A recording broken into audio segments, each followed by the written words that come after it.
Assalamualaikum warahmatullahi wabarakatuh. Perkenalkan, nama saya Mega Wulandari dari Pendidikan Geografi Angkatan 2018, Fakultas Ilmu Sosial Universitas Negeri Jakarta. Saya akan menampilkan video pembelajaran dengan materi pendekatan geografi menggunakan pendekatan saintifik dan juga metode problem based learning. Selamat menyaksikan. Assalamualaikum warahmatullahi wabarakatuh. Waalaikumsalam. Selamat pagi murid-murid. Pagi, Bu.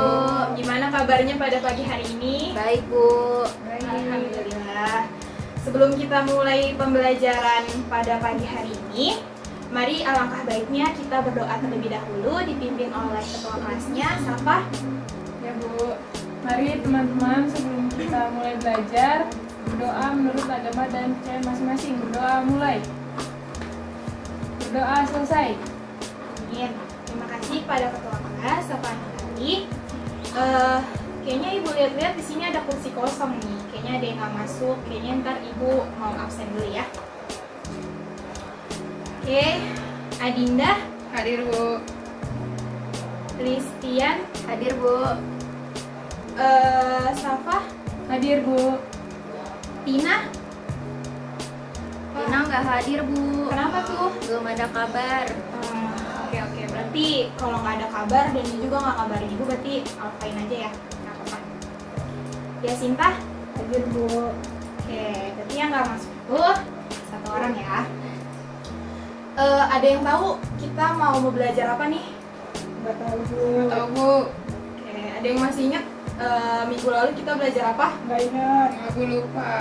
Oke, nah jadi minggu kemarin itu kita belajar tentang prinsip-prinsip geografi gitu kan. Sekarang kita akan mempelajari tentang pendekatan geografi dan juga contoh penerapannya. Kenapa sih gitu ya belajar pendekatan geografi itu sangat penting gitu, ataupun kenapa sih kita harus tahu gitu?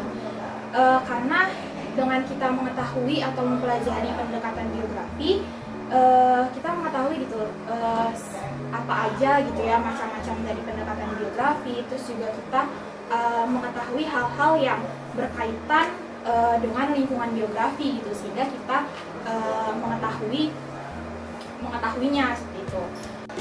Oh iya, ibu juga mau mengapresiasi kalian gitu ya yang sudah datang gitu mendung-mendung gitu kan, yang harusnya di rumah enak buat tiduran dan segala macam, tapi kalian semangat gitu untuk menuntut ilmu gitu, karena ada suatu quotes dari Mario Teguh.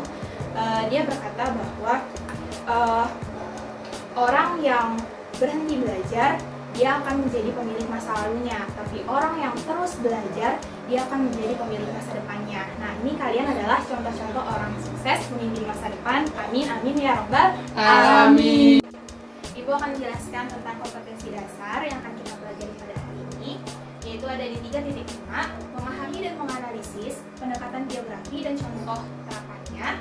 Ada juga ada di 4.5, yaitu menyajikan contoh penerapan pendekatan geografi dalam bentuk tulisan dan gambar. Oke, nah ini adalah indikator pencapaiannya, yaitu ada di 3.1.5, menganalisis pendekatan geografi dan contoh penerapannya. Terus 4.1.5, yaitu membuat contoh penerapan pendekatan geografi dalam bentuk tulisan dan gambar. Ke materi aja ya, tadi materinya adalah tentang pendekatan geografi gitu.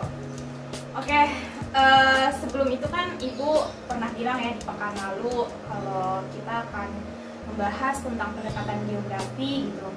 Terus juga ibu suruh kalian untuk membaca modul ya yang udah ibu berikan gitu. Nah, sekarang kita cuma nge-review aja gitu ya, nge-review apa yang udah kalian bacakan gitu. Nah, apa itu pendekatan geografi? Ayo, ada yang tahu nggak nih? Saya, Bu. Oke, Safa. Pendekatan geografi itu hal-hal yang menjadi objek formal geografi.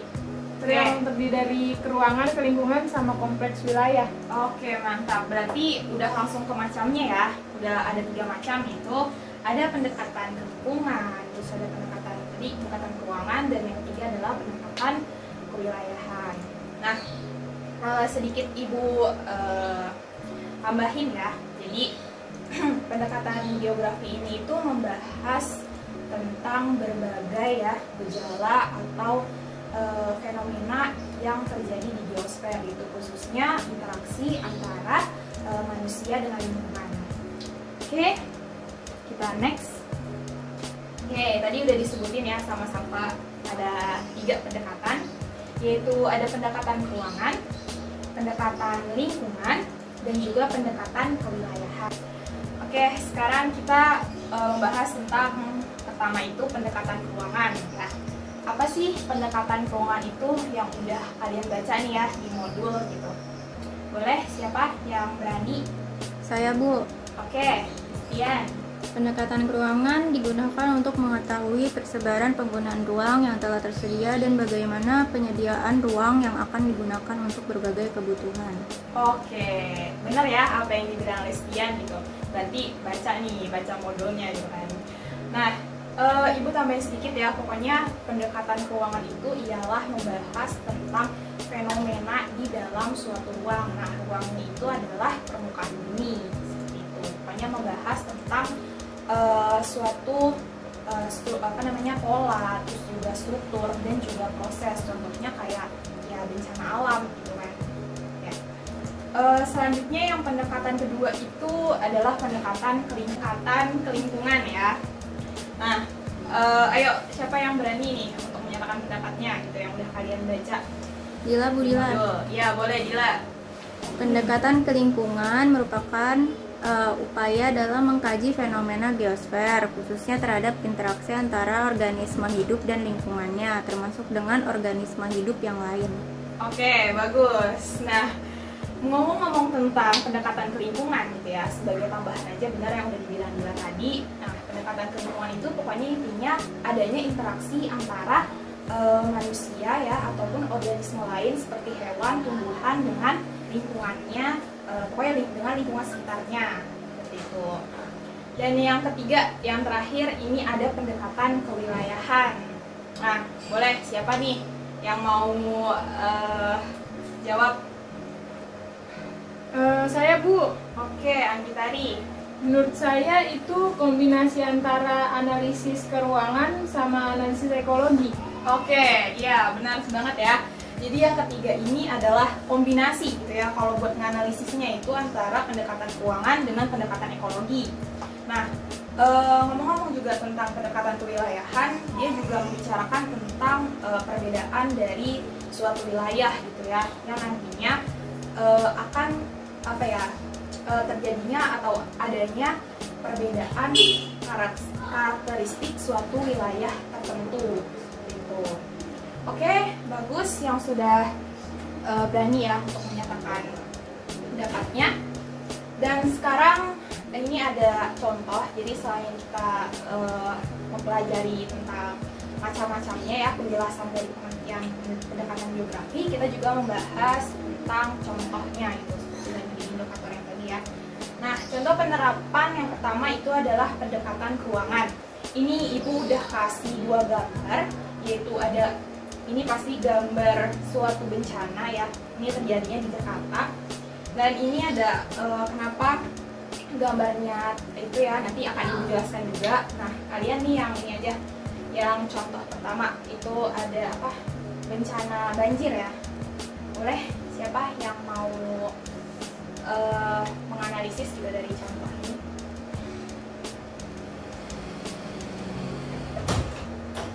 Oke, yang contoh pertama nih tentang banjir, ada kenapa gitu ya banjir ini adanya di pendekatan keuangan gitu. Boleh siapa yang mau jawab? Saya, Bu, Fadila. Oke, Fadila, silahkan. Ya, jadi bencana banjir hubungannya dengan pendekatan keruangan untuk mencari tahu struktur, pola, dan proses bencana. Oke, mantap.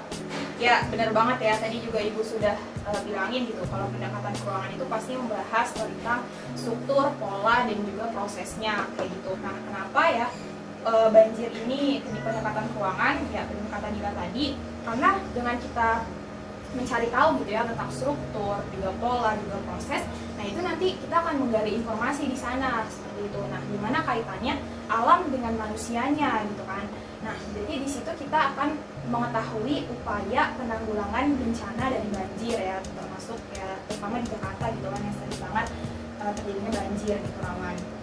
Oke, di yang contoh kedua ini kenapa ya gambarnya itu sebenarnya gambar ceritanya gitu ya, gambar sebidang tanah gitu. Nah, untuk karena tanah ini jika tanahnya subur dan juga letaknya strategis, itu menurut peneliti juga itu sangat baik gitu ya, dan sangat bagus. Kalau misalnya itu juga harganya pun sangat mahal gitu kan, kalau sebidang tanah udah subur terus letaknya strategis gitu untuk lahan pertanian mungkin dan sebagainya gitu. Oke, lanjut. Di contoh ya penerapan yang kedua itu adalah pendekatan ke lingkungan. Di sini juga Ibu sudah mengambil 2 gambar juga gitu ya. Yang pertama ini pastinya kalian udah mengetahui lah ya. Ini ada gambar tentang apa ya, seorang petani gitu ya, 2 orang petani, dan ini juga lahan pertaniannya gitu ya, lahan sawah. Mereka itu berinteraksi gitu ya, adanya pasti berinteraksi, berarti lahan itu membutuhkan manusia dan juga manusia membutuhkan lahan gitu ya, lahan pertanian untuk memenuhi kebutuhan hidupnya. Nah, tadi kan udah Ibu jelasin ya contoh yang pertama gitu. Nah, sekarang coba nih contoh yang kedua. Ini ada bencana tanah longsor. Ayo, siapa yang mau jawab kenapa bisa di pendekatan lingkungan? Listiana Bu, mau Bu? Oke, Listiana. Ayo Listiana lagi. Oh, aktif sekali ya Listiana. Airin aja Bu, Airin. Airin. Ya. Ya, boleh Airin. Ya Bu, fenomena tanah longsor di suatu wilayah, maka dilakukan metode penelitian tentang penyebab longsor. Apakah karena topografi wilayah tersebut terlalu curam atau miring, ataukah karena kurangnya vegetasi pada lahan daerah tersebut sehingga tidak ada penahan atau penopang tanahnya. Oke, mantap ya. Ini dijelasin gitu ya kenapa terjadinya longsor gitu ya. Berarti ada interaksi juga nih kan antara organisme ya kan, dan juga dari lingkungannya sendiri kayak gitu. Makanya terjadilah bencana tanah longsor gitu kan, karena kemerengan merengnya dan segala macam gitu. Oke, bagus. Oke, yang terakhir ini ada contoh penerapan pendekatan kewilayahan.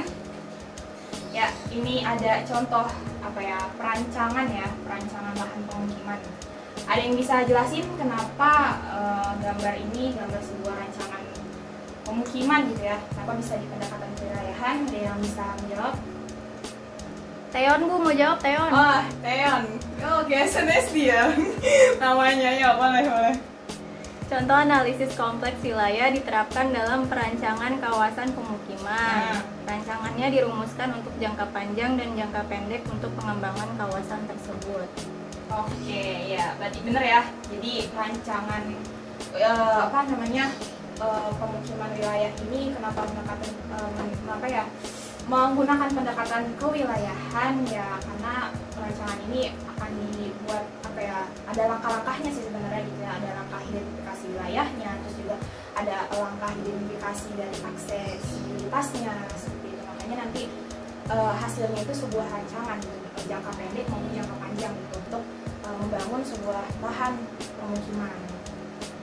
Oke, tadi kan kalian udah mereview dengan pendapat kalian gitu ya tentang pendekatan geografi, macam-macamnya, terus juga ada contohnya gitu kan. Nah, sekarang ini ada LKPD ya, Ibu akan bagikan tapi per kelompok ya. Per kelompoknya satu kelompok itu 5 atau 4 orang boleh. Oke, ketua kelasnya silakan diambil ya. Oke, waktunya sekitar 15 menit aja, karena nanti selanjutnya kita akan ada kuis ya, kuis yang menarik. Oke, waktunya udah habis ya, udah 15 menit. Sekarang waktunya kalian mempresentasikan hasil diskusi kelompoknya masing-masing. Boleh yang mau maju duluan buat mempresentasikan? Kelompok siapa? Saya Bu. Oke, Dinda, boleh jawab pendekatan ke ruangan dulu deh. Penjelasannya apa, terus contohnya apa? Pendekatan ke ruangan merupakan pendekatan geografi yang mengkaji fenomena geosfer berdasarkan aspek topik, aspek aktivitas manusia, dan aspek region. Oke, contohnya? Contohnya itu ini Bu, banjir yang melanda di DKI Jakarta menyebar ke daerah sekitarnya seperti Bogor dan Bekasi. Oke, bagus. Yang kedua, kelingkungan atau ekologi pendekatannya. Apa penjelasan dan contohnya? Sekali lagi Bu, Ya, boleh. pendekatan kelingkungan atau ekologi merupakan pendekatan geografi yang mengkaji fenomena geosfer berdasarkan hubungan antar makhluk hidup serta hubungan makhluk hidup dengan lingkungannya. Oke, yang terakhir, yang ketiga, kompleks wilayah. Contohnya dan penjelasannya. Yang ini belum Bu, contohnya Bu. Oh, belum ya? Iya, boleh. Kalau contoh yang pendekatan kelingkungan itu menurut saya banjir akibat pembuangan sampah sembarangan. Oke, lanjut yang ketiga. Yang ketiga itu pendekatan kompleks wilayah. Merupakan pendekatan geografi yang mengkaji fenomena geosfer berdasarkan gabungan pendekatan keruangan atau spasial dan pendekatan kelingkungan atau ekologi. Oke, contohnya. Contohnya itu pembangunan wilayah harus memperhatikan ciri atau karakteristik wilayah tersebut. Oke, bagus ya. Mantap. Ini nanti dikasih nilai tambahan lah ya, karena udah berani. Oke, itu ya yang tadi dijelaskan oleh Dinda gitu ya. Nanti kalian pasti jawabannya nanti hampir sama lah ya, seperti itu gitu contoh-contohnya dan juga penjelasannya. Nah, oke, tadi juga Ibu sudah bilang akan mengadakan sebuah kuis, dan kuisnya ini ada hadiah menarik jika kalian menang menjadi juara pertama gitu. Ini buat seru-seruan aja. Dari kuisnya ya, ini apa nih kodenya ya, 170631. Boleh join. Tuh ada Dila, Listian. Oh sama ya, Listian, Dila. Oh, gerobak ST boleh. Oke, ada lagi yang mau join? Nih harus join semua ya. Udah semua nih kayaknya nih. Oke ya, langsung start.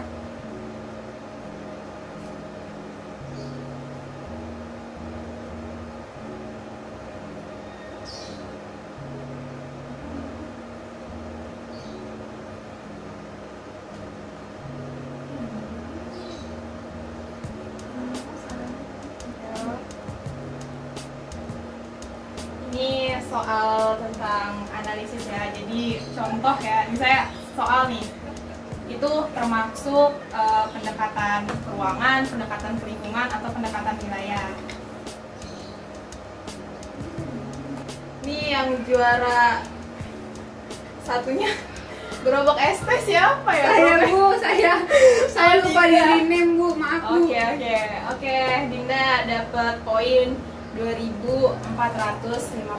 Oke, selamat